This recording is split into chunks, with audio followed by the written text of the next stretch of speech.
Qui est vraiment Tariq Ramadan? Depuis plusieurs semaines, un autre visage de l'islamologue se fait jour, celui d'un homme décrit comme violent, accusé de viol et soupçonné d'avoir falsifié aussi ses titres universitaires.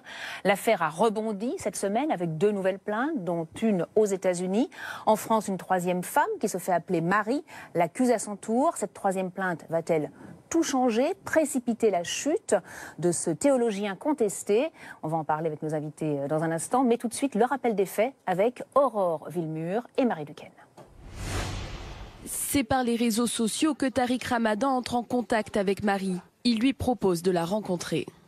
Ma mise en confiance, ce que j'avais apprécié, je me suis livré à lui en lui racontant mes blessures du passé. Tout de suite, ça tourne dans la séduction et puis au bout de quelques jours, ça commence à être très très osé. Et tout de suite, ça a dérapé dans une violence que je n'imaginais pas. Après cette première nuit, Marie fuit l'hôtel. Tariq Ramadan la rappelle et la menace de dévoiler son passé. Marie est une ancienne escort girl. Elle aurait eu des relations avec Dominique Strauss-Kahn dans l'affaire du Carlton de Lille. Pour protéger sa famille de ces révélations, elle accepte de le revoir une 12aine de fois, jusqu'à la dernière nuit en 2014. Lors d'une rencontre dans le nord de la France, où là j'ai cru mourir, il était d'une extrême violence, comme jamais j'avais pu le vivre dans ma vie. Ça a été la pire nuit de ma vie. Et suite à cela, j'ai commencé à prendre mes distances. Marie est la 3e victime à porter plainte en France contre Tariq Ramadan, qui est en détention provisoire. Avec autant de plaintes, avec autant de faits, avec autant de preuves, la réalité d'un système qui était en place pendant de longues années et qui est en train, sous nos yeux, d'être dévoilé. On voit bien que le schéma d'emprise était absolument rodé. Les 2 premières victimes ont elles aussi décrit des relations très violentes. Tariq Ramadan a été mis en examen pour 2 viols commis en 2012 et en 2009. Une 4e plainte aurait récemment été déposée contre lui, cette fois aux États-Unis pour agression sexuelle.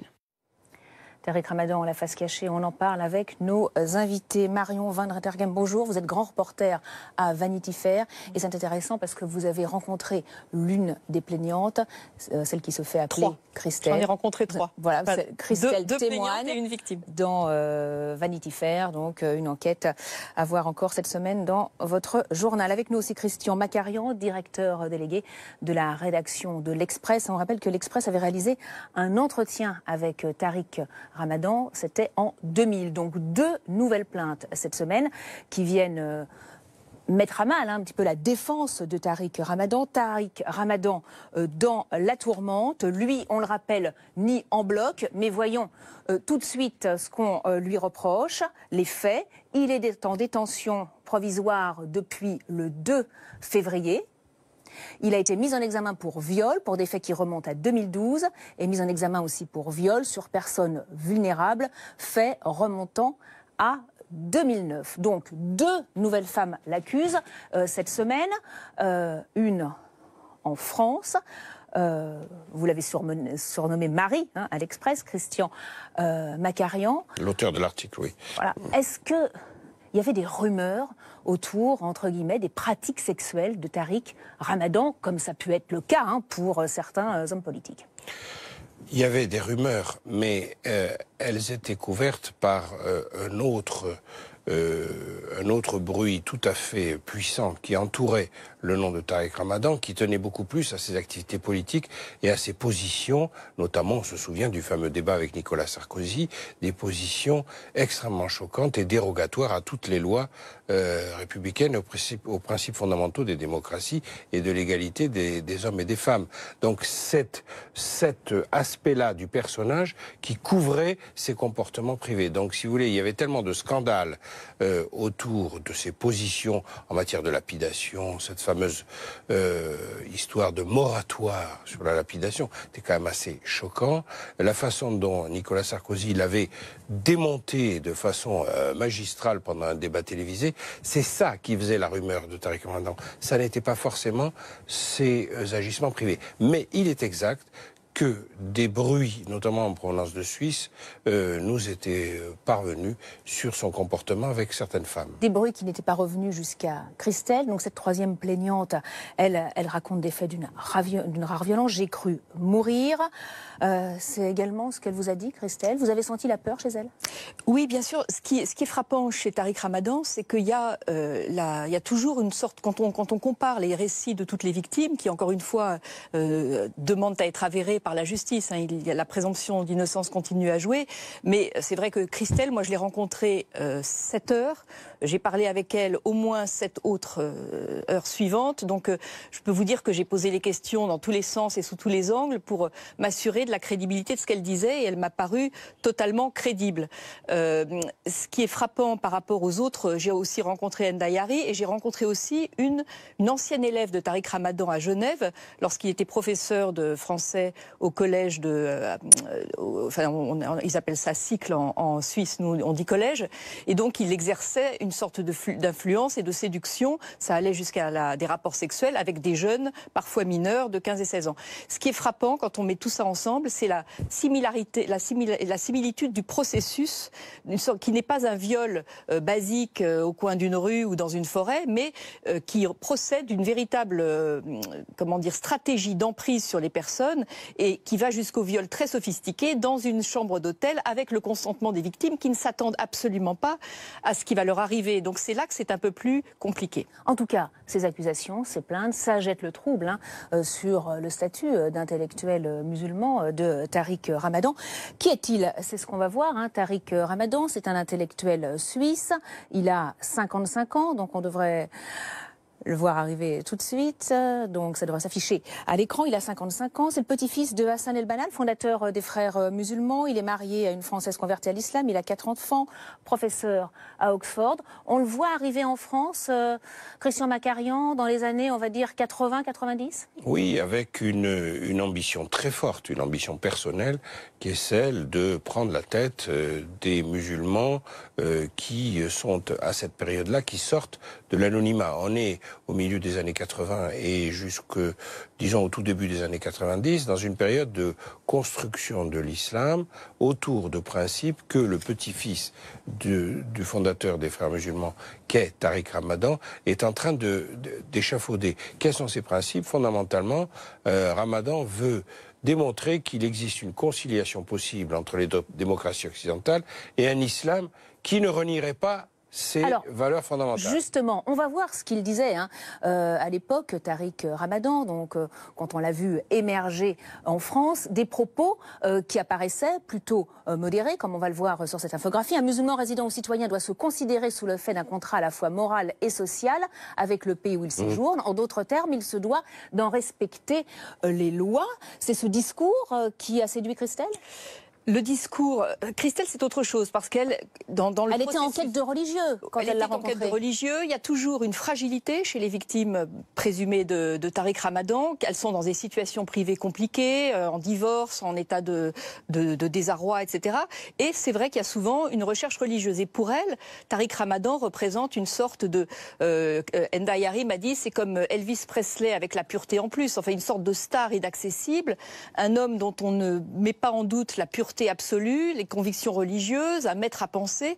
Donc quand elle se retrouve par des biais un peu curieux dans une chambre d'hôtel avec lui, elle n'imagine pas ce qui va arriver, parce que pour elle, c'est comme se retrouver face au pape François. Mais en 2000, quand l'Express l'interviewe, il tient plus tout à fait le même discours. Non, il dit bien, j'ai l'interview sous les yeux, des phrases comme la suivante: pour moi, contraindre une jeune fille à porter le foulard n'est pas islamique, autrement dit, il respecte fondamentalement les valeurs des démocraties occidentales, mais il dit aussi, par ailleurs, qu'il existe suffisamment de musulmans en France et dans le reste de l'Europe, y compris aux États-Unis ou au Canada, pour fabriquer un véritable courant de pensée islamique à l'intérieur.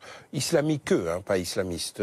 Islamique, c'est le terme qu'il emploie. Islamique à l'intérieur des sociétés occidentales. Et là, on voit son plan se dévoiler. C'est-à-dire qu'en clair, si vous additionnez aujourd'hui, en 2018, l'ensemble des populations musulmanes de tous les pays d'Europe, vous arrivez à une vingtaine de millions de musulmans. L'idée de Tariq Ramadan, c'était de prendre la tête de cette population à mi-chemin entre un système occidental assimilé et puis des valeurs musulmanes irréductibles, sur lesquelles il n'était pas question de transiger. Mais pourtant, on a mis du temps à les dénoncer. Manuel Valls a carrément accusé les médias de complicité. Sans doute va-t-il trop loin, mais complicité ou tout simplement méconnaissance? Il y a eu une méconnaissance. Disons qu'il y a une ambiguïté profonde chez Tariq Ramadan. La première à le révéler vraiment, ça a été Caroline Fourest dans son livre Frère Tariq, à la suite de l'islamologue Gilles Kepel. Mais c'est vrai que c'était compliqué de reconnaître. Certains ont parlé de grand écart, d'autres n'ont vu aucune ambiguïté dans ses discours.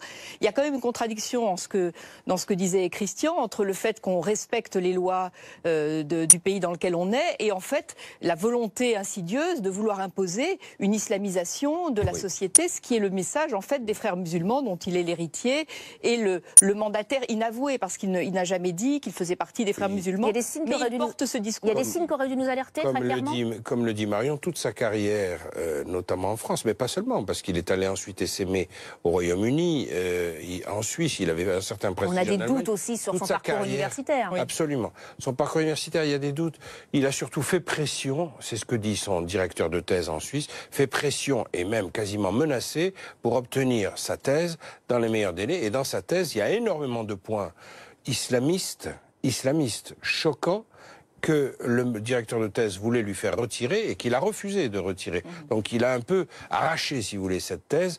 Il l'a eu régulièrement quand même. Il ne faut pas dire que c'est irrégulier. D'intimidation. Ce qui est intéressant, c'est qu'il y a un double processus de séduction. En fait, ce processus de séduction envers les femmes, s'il est avéré encore une fois par la justice, qui vient doubler un processus de séduction à l'égard des gens de pouvoir, parce qu'il a quand même réussi, avec quelques trucages, à faire croire qu'il avait des diplômes universitaires, jusqu'à devenir professeur associé à l'université d'Oxford, qui est quand même la consécration. Et entre-temps, il a aussi été le conseiller de Tony Blair après les attentats à Londres de 2005, parce que c'est le musulman parfait. D'apparence, c'est le musulman parfait, occidentalisé, et qui peut créer un pont entre les sociétés. Les téléspectateurs ont des questions à vous poser. On va voir tout de suite donc la première question de téléspectateurs concernant Tariq Ramadan. Les agissements de Ramadan sont-ils en adéquation avec ses convictions religieuse? C'est Christophe Lemoine qui nous pose cette question. Ça n'engage que lui, mais c'est vrai que dans ses propos, il prenait quand même la vertu, Tariq Ramadan. Bien sûr, il est en contradiction flagrante, absolue et totale avec les principes de la foi musulmane tels qu'un musulman pieux peut les appliquer.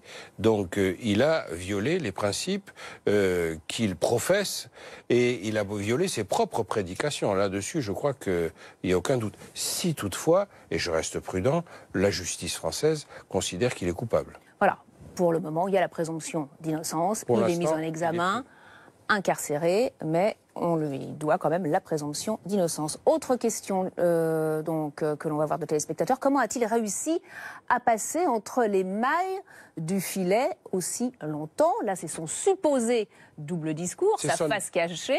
C'est son aura aussi. Il ne faut pas lui retirer son propre talent. C'est tout à fait c'est la bonne question. C'est comment a-t-il fait? Parce que, comme je le disais, c'est le musulman idéal, qu'il a séduit une grande partie de la communauté musulmane, une grande partie de la gauche française aussi. Il avait un discours tiers-mondiste. Il est, encore une fois, on considère que c'est un musulman. Il se faisait passer pour un musulman modéré, qui pouvait donc tendre la main aux immigrés en colère, aux populations immigrées dans les banlieues, etc. C'était parfait. Donc la gauche l'a soutenu, les musulmans l'ont soutenu. Il y a toute une sphère aussi un peu complotiste qui aimait bien ce côté, parce que quand même il se déclare non antisémite, mais il a quand même énormément de moments de discours sur le lobby sioniste et le complot juif, etc. Donc tous ces gens-là, il y a toute une grande partie de la population qui, pour diverses raisons, se retrouvait à défendre Tariq Ramadan, et l'attaquer revenait aussi à courir le risque de ce qui se passe aujourd'hui, c'est-à-dire dès qu'on attaque Tariq Ramadan, on est taxé islamophobe. Donc pour toutes ces raisons-là, et plus la grande consécration à Oxford faisait qu'il était protégé. Il a d'ailleurs énormément de soutien, Tariq Ramadan. Une pétition qui est lancée, une cagnotte même qui a été lancée en sa faveur. Puis c'était un homme qui avait du talent, une aura et incontestablement un charisme. Ce charisme a énormément influencé effectivement un courant de gauche, comme Marion vient de le rappeler, qui a été très sensible à cette voie, disons, traditionnalo-moderniste de l'islam. Et les gens qui l'ont soutenu se sont laissés complètement abuser. Plus l'apparence physique, parce qu'il est quand même très beau. Alors, ça, c'est une mention personnelle dont je vous laisse la responsabilité. Ça a joué, à mon avis, beaucoup. sans doute. Il parlait bien aussi. Allez, une dernière question. Est-ce que la justice serait aussi dure si ce n'était pas Tariq Ramadan? Alors là, c'est ses soutiens qui aussi disent, voilà, il est en prison parce que c'est Tariq Ramadan, etc. Mais bon, c'est vrai que d'autres hommes, notamment d'hommes connus, sont accusés de viol et ne sont pas en prison à l'heure actuelle. C'est tout le problème de cette affaire, c'est que pour beaucoup de musulmans sincères, il y en a une forme de complot et de règlement de compte. Je pense qu'il ne faut pas accorder la moindre valeur à ces idées de complot, mais malheureusement, elles circulent beaucoup. Il faut faire confiance à la justice là-dessus. Pour que le juge ait pris les décisions qu'il ait prises, c'est qu'il y a eu des vérifications qui ont été faites, notamment un fameux vol d'avion a été vérifié par la justice avec minutie et il a confondu Tariq Ramadan. Donc, il n'y a absolument aucun complot. Mais vous n'empêcherez pas, comme on est dans un débat intercommunautaire, vous n'empêcherez pas qu'il y ait cette lecture-là. Il faut rappeler qu'il n'y a pas de traitement particulier pour Ramadan. Il y a des indices graves et concordants qui ont mené à sa mise en examen. Pour ce qui est de la détention provisoire, c'est un processus uniquement formel qui est que le juge a considéré qu'il risquait soit de s'enfuir à l'étranger, soit de détruire les preuves, soit de faire pression sur les victimes. Et ce sont les trois seules raisons pour lesquelles il est mis en détention provisoire. Merci Marion Valentin, merci Christian Macarian d'être venu donc sur le plateau de Priorité au décryptage. Dans la deuxième partie de l'émission, une mesure qui passe mal dans les campagnes, la limitation de la vitesse à 80 km sur les routes du réseau secondaire, 80 km/h bien sûr. Est-ce indispensable pour sauver des vies? On va en parler dans un instant avec nos invités. À tout de suite.